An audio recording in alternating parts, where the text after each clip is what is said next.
Hello, everyone. This is Charisma. This is my healing journey. This happened.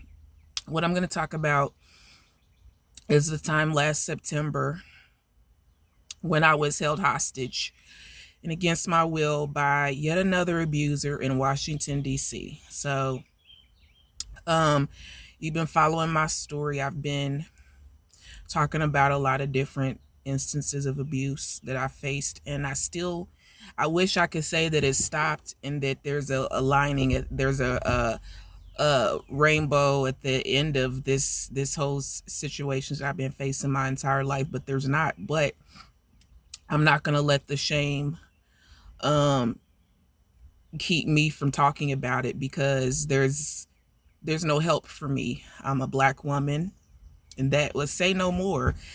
People want to act like we're living in a post-racial society, but if that's the case, how come every time I've ever cried out for help, nothing's been done? I have not been able to get help, and it's only caused me to be further victimized. But I still keep fighting because nobody deserves to be abused. So let's go back to last September. I was just coming from Philadelphia, and I went to DC. I couldn't find any jobs in Philly. Had to leave because I was not able to find work.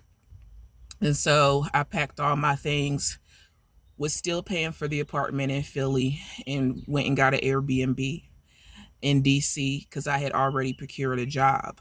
Um, Within a few weeks, there was a man who lived in the Airbnb, and I thought that he was a nice man. I was physically attracted to him, and it took about 2 or 3 weeks, and he asked me out on a date, and I said yes. And before I know it, on the date, I was drugged. He drugged me, and the next thing I know,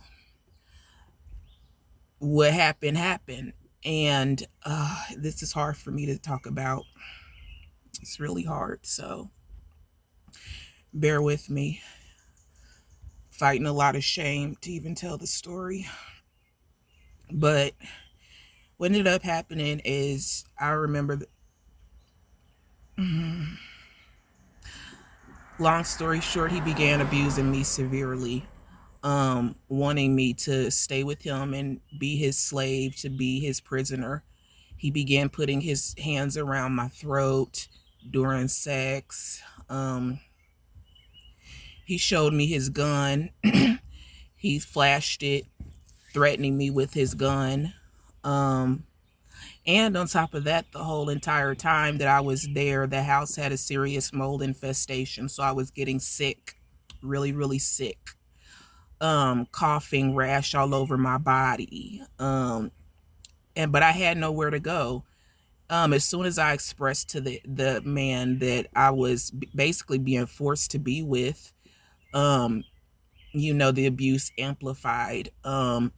He would say, okay, I'll pay for you 2 weeks at another Airbnb. When that time came, it went from, oh, I'm going to only pay for 1 week to, oh, I only have $100 for you. And it was so humiliating, because I felt like he was only doing these things because, number one, I was trying to leave him.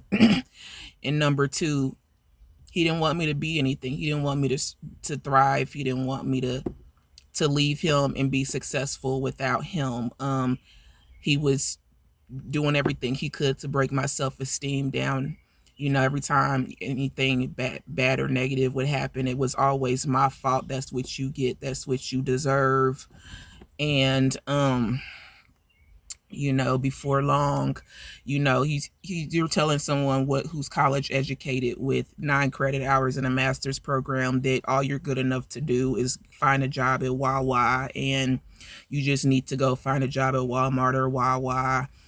And you don't need to be trying to do what you're doing and try to be a teacher or try to work with special needs children, basically just tearing somebody down. I just remember feeling trapped. Like, what am I going to do? He's showing me his gun. He's a police officer. At least that's what he's telling me. He's a police officer. I didn't feel like I had anywhere to go, nowhere to go, no one who would believe me. And I did ended up leaving. Airbnb did nothing about the mold situation. The Airbnb host would not give me a refund. He cussed me out. And not having nobody in this world to confide in, I began to rely on, like Stockholm Syndrome, you rely on your abuser. I mean, because at least I had no money, so he was at least feeding me. He's taking care of my basic needs like food and things like that. I might not have even ate had he not helped me. But you have to understand, he wasn't doing that for me. He was doing that to keep me trapped in this situation with him. And I remember leaving him and him emotionally abusing me so bad, telling me I need to kill myself and things like that. And I actually ended up trying to commit suicide, dealing with that person. Because I felt like there was no hope. I felt like, who's gonna help me? Who's gonna be there for me? I've gone all these different places and organizations trying to get help, and there's nobody who cares. So I ended up having to leave and go to a domestic violence shelter to leave him, only to get bullied and harassed by staff and by my roommate at the domestic violence shelter. And no, they were like, oh, nobody's abusing you, you're lying, and you just need to leave. But leave where? Where am I gonna go? So they couldn't call the police on me because I hadn't done anything for the police to be called. But what they ended up doing was taking out an emergency order and getting me and the cops came and they arrested me and tried to get me put into the hospital. But that did not work, because within 20 minutes the hospital released me. But I ended up getting kicked out into the streets for daring to complain about the maltreatment at the domestic violence shelter. So here I am out on the streets again. Nobody knows what's going on this whole time. I'm still going to work. I'm still doing the best I can to get out of this situation. And in the meantime, this man's trying to figure out where I've gone to, where I'm at. I don't know why he wants to know all of this information, but I knew that if he knew where I was at, he would hurt me. He was really going to hurt me. He's already been putting his hands around my throat. He's already showed me and threatened me with his gun. And even as I haven't been in that situation for like 6 or 7 months, and this man still tried to call me about 2 weeks ago. Where are you at? Where's your job? And all this and that. And I told him, you've done terrible things to me. How dare you even have my number? Why do you still even have my number after all that you've done to me? I know you don't think you've done anything, because they never do think they've done anything, but you're trying to figure out where I'm at. Why? For what? I left you. That's all you need to know, is that I'm not with you anymore. And I will never, there's no amount of sweet talk. There's no amount of, you pretending to care that's going to get me back in your grip again. And that's somebody also, on top of that, somebody had been harassing me on my YouTube page, on my channel, talking about, you need to take this stuff down. How dare you take accountability for your own actions, and you're the perpetrator, and you need to repent for your sins. And and looking back, I think I already know that was him, especially because he had been calling me and I wouldn't answer his calls. So there you have it.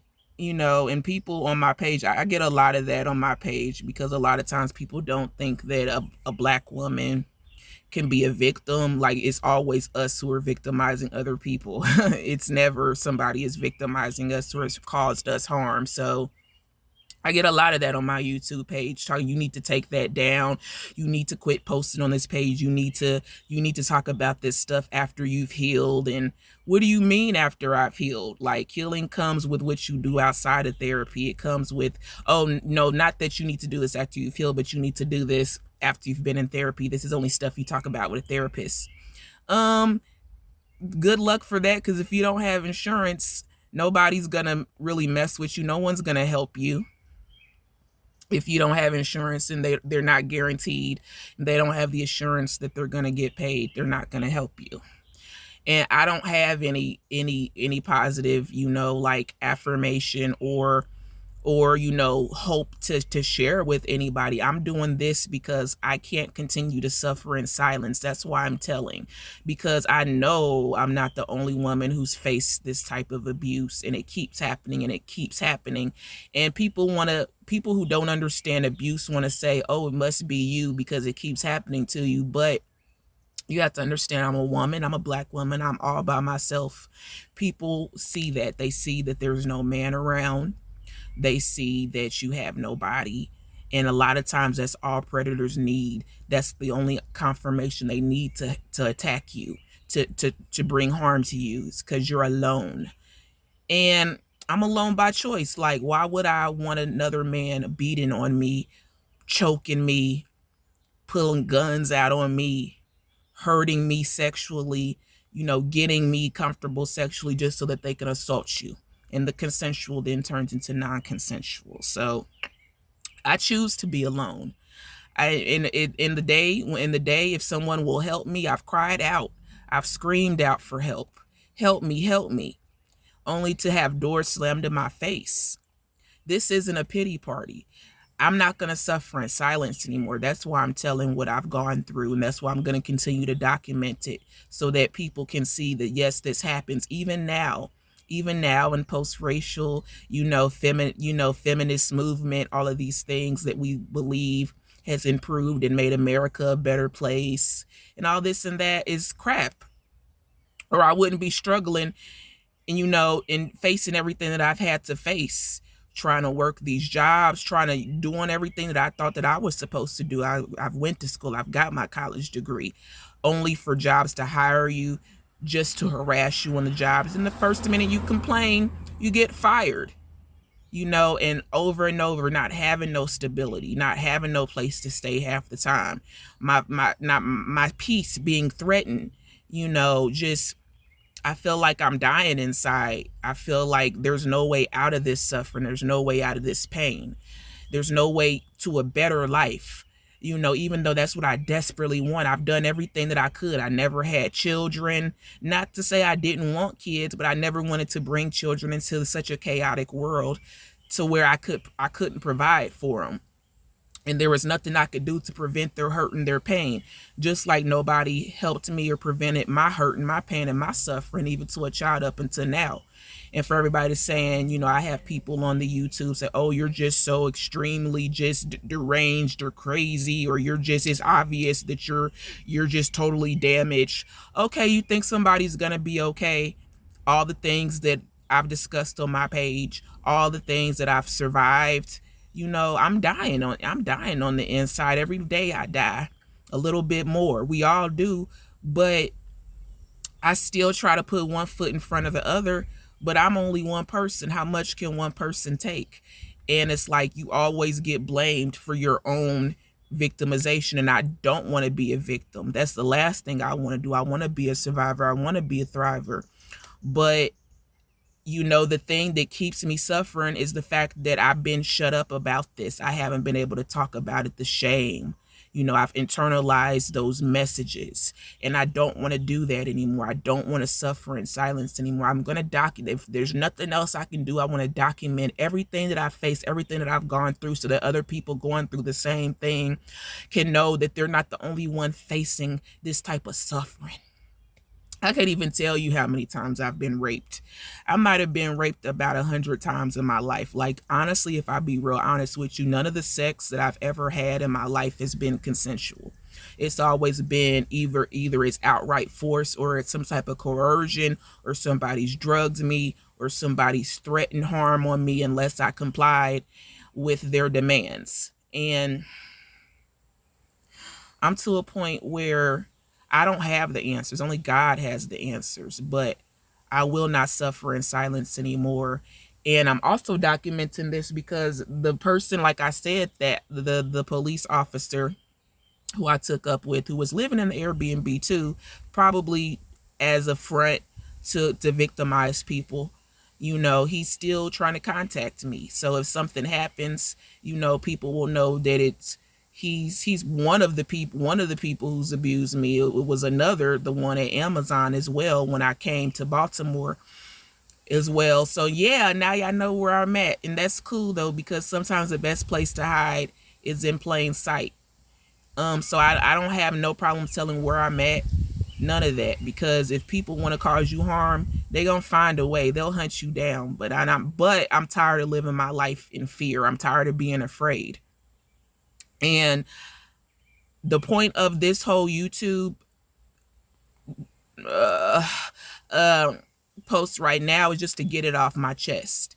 I don't have no answers. I don't have no positive thing to say, but I cannot hold this inside anymore. So that's what happened to me in DC.